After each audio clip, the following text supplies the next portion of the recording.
Welcome back. Thank you for staying with us.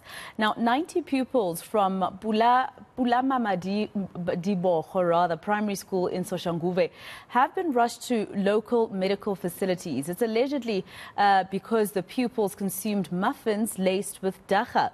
The police have identified the street vendor who sold the muffins to them. For more on this, we're joined in studio by the education spokesperson in Gauteng, Mabona. Mabona, just explain to us how you came to hear of this, exactly what happened. Well, according to information at our disposal, that the learners then started behaving strangely while they were in class, at school, and because all classes were affected, then the educators had to call for the emergency services, and emergency services, came, and while some were nauseous, some were vomiting, to a certain extent, they felt that they need to do something, and most of them were attended at school, but they felt that they need to rush them to different clinics because they could not take them to one clinic. But later, working with the Department of Health, they decided that they need to admit them at different hospitals. And this street vendor who allegedly, obviously for now we have to use the word allegedly, sold them these space cookies, as young children would call. Is she in custody at the moment? Well, the police, they started their processes. Well, they will confirm later stage on what is it that they are doing. But what we know is that they are conducting an investigation. But to a certain extent, police can take you in for questioning, and they will then have to decide on what is it that they need to do. So they will update us. But we know that there's an investigation that they've conducted because this person has been identified, and the police managed to interact, with her. Quite concerning. It might have happened outside the school premises, but it's in the precinct. So we are saying SGBs need to play a significant role in making sure that we know who's selling what in and around our schools. Because they are responsible for governance. They need to make sure that we don't have street vendors that we don't know, that we don't even know what is it that they're selling. That's why we've called upon parents to be vigilant and learners themselves to avoid, buying things that they don't know, and which might be detriment to their lives. And, talk to me about the parents and after having told them what happened. Is there going to be any counselling, for instance, that the department offers to these children, or at least the ones who saw this happening? Our psycho support team will be going back, to the school tomorrow. But all the 90 will be admitted for observation because that's what the medical practitioners, emphasized on. Because initially 80 of them were rushed to clinics, only 10 that were still at school. But they felt that let's take all of them, 90, hospitalize them, let them be under observation, because even a grade R, it's a primary school. So it's quite scary.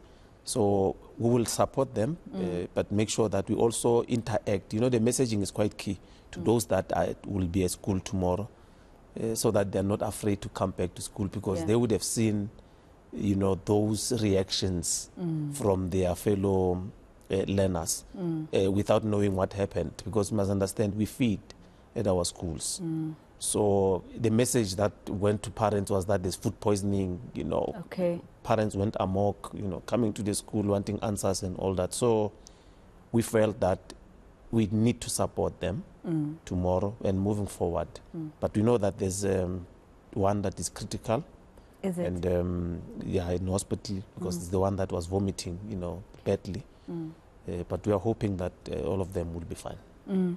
And I guess this also speaks to the argument that the minister and even MEC Chilwane and even Premier Bangaza Lesufi, while he was still with you, have been emphasizing that school issues are a stakeholder thing. It's also a community-based service where community members need to assist. And without sounding as though I'm saying you should stop, street vendors from being able to put food on the table, what can be done to ensure? I mean, this is not the first incident where something bad is sold to school pupils by a street vendor. Yes, I mean, partnership is quite key. That's why when we launched our safety plan last week, we put an emphasis on partnership. If we can't work in silos, you know, parents through SGBs, they need to work with us.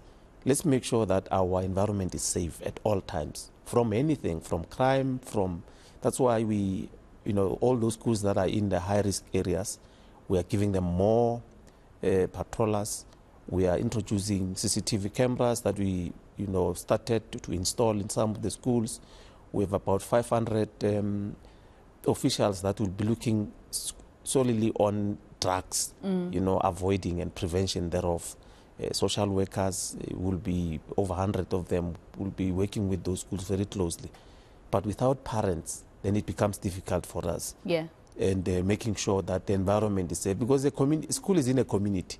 So if the community does not assist us as the department, it will then become difficult for us to manage. To be able to manage, yeah. Well, Mabona, now that you're here, give us an update on the placements. The last time I saw a statement from you, you know, the MEC was basically asking parents to please respond to placement SMSs.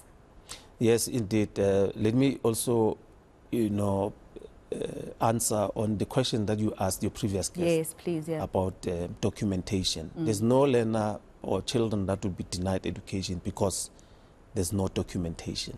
So we need to clear that one. The only challenge will be when you at grade 12, you're not going to be resulted. That's the only challenge. That's why we normally say, let's admit them and make sure that we assist them with the process of rectifying and making sure that they have necessary documents. In terms of the online, remember we said there were about 71,000 parents who did not respond or take space. Who did not take the space.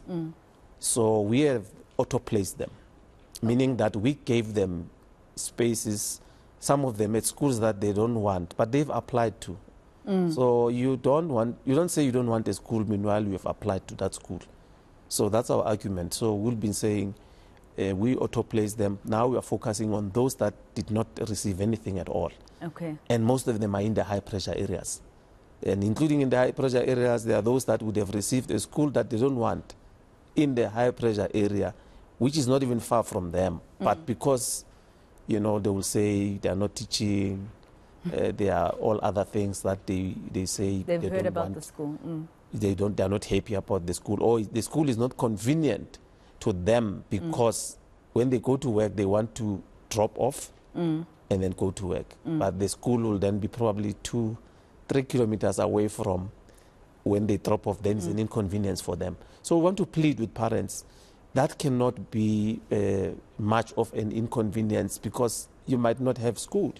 So we plead with them to take those schools because we are pressured, and let's work together and make sure that, you know, you take schools that we give you. As long as the school teaches, that's what we want to see. All right. Mabona, thank you very much for coming into studio, and thank you for your time. Gauteng Education spokesperson Steve Mabona.